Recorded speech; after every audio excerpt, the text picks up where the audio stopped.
Okay, I got to fill you guys in because if you haven't noticed, I haven't been posting like I used to. I haven't been posting the same YouTube. I haven't been posting the same Instagram or the same Twitter. And I'm going to call it growing up. Hopefully, I can make an impression upon you and save you years of wasted time, trial, error, and just really having the wrong priorities.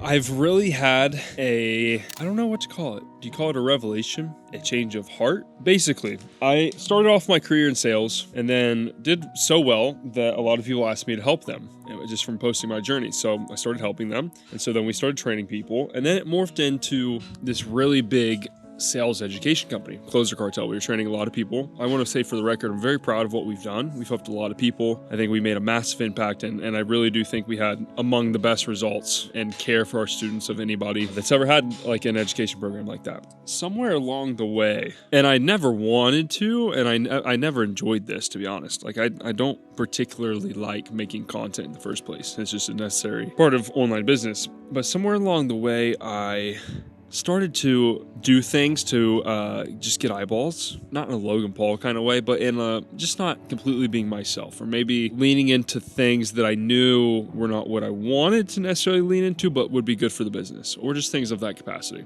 And I just started to hate that space, to be honest with you guys. Like the fact that I have to go buy a car to compete with somebody who is inferior than I am at business from a skill level, because you guys, and I say you guys as the market, look at having a car or a watch or the club or any of these things as like, oh, that's the thing. Like, I got to give that guy my money. I was in that business and I didn't like that. I didn't want to do that. I felt disingenuous. I am not that guy. Like, I don't want to compete on material or flex. I want to compete on skill. I want to compete on I'm better than you at business. Like, I'm a better operator. I'm more talented. Over the last, honestly, 2024, my heart was out of it. I made a new AI channel, by the way. And so I posted this AI video and heard a lot of people say, hey, like, dude, you look like you got a passion for business again, which I didn't know it was that apparent or that people could watch. But I kind of had a mental breakdown in 2024, to be honest, which this wasn't to do necessarily with business. It was just some crazy personal stuff. My childhood best friend died in a month. I had one of the worst business months of my life in the same week. I just had a lot of bad stuff happen in July. The world was crazy. I was watching too much news and podcasts. And I was like, you know what? Fuck all of this. I'm going to burn this all to the ground. I wanted to throw my 2 Comma Club award off my balcony. I just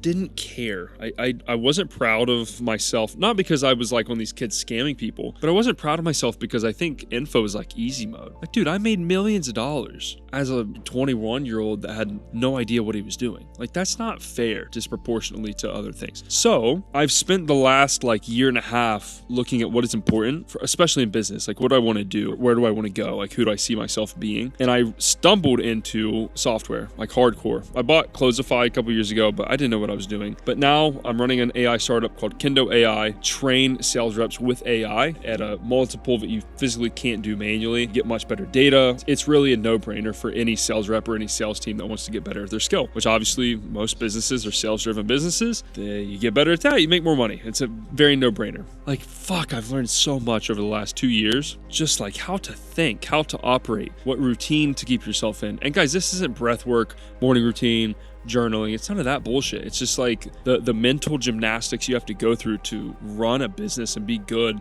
and take care of your family. Like, I have to take care of my whole family. I have this massive overhead that I have to meet because of that, and then business on top of that, and then income going down because I heard a saying, which was sometimes you have to give up good to pursue great. And so that's where I'm at right now. I'm giving up good so that I can pursue great. You can't have both hands in those baskets. You got to have one basket. So, ladies and gentlemen, 5 years ago, I had never flown on an airplane, was very, very poor, uneducated, didn't have a degree, had really nothing going for me. And again, I know how cliche this stuff sounds, but I'm sitting in the most insane room I've ever seen in my life with an amazing breakfast in Italy with some of the best people in the world. And I'm not stressed. I'm not worried about money. I live very abundantly and very blessed. And that's a direct contrast to how I grew up. And so the point of me making this quick video for you is, I'm sure a lot of you are in bad situations. If you weren't, you probably wouldn't be watching this kind of content. And I just want you to know, bro to bro or bro to sister, you can do this. Like, you can do whatever you want. You can get anywhere you want. You can become whoever you want. You can go from uneducated redneck to wearing Loro Piana and sitting eating breakfast in Italy.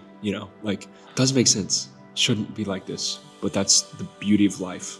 Don't aspire for material items. Aspire for a good life. Aspire for freedom to do things like this, to travel, to live, good opportunity. Be consistent.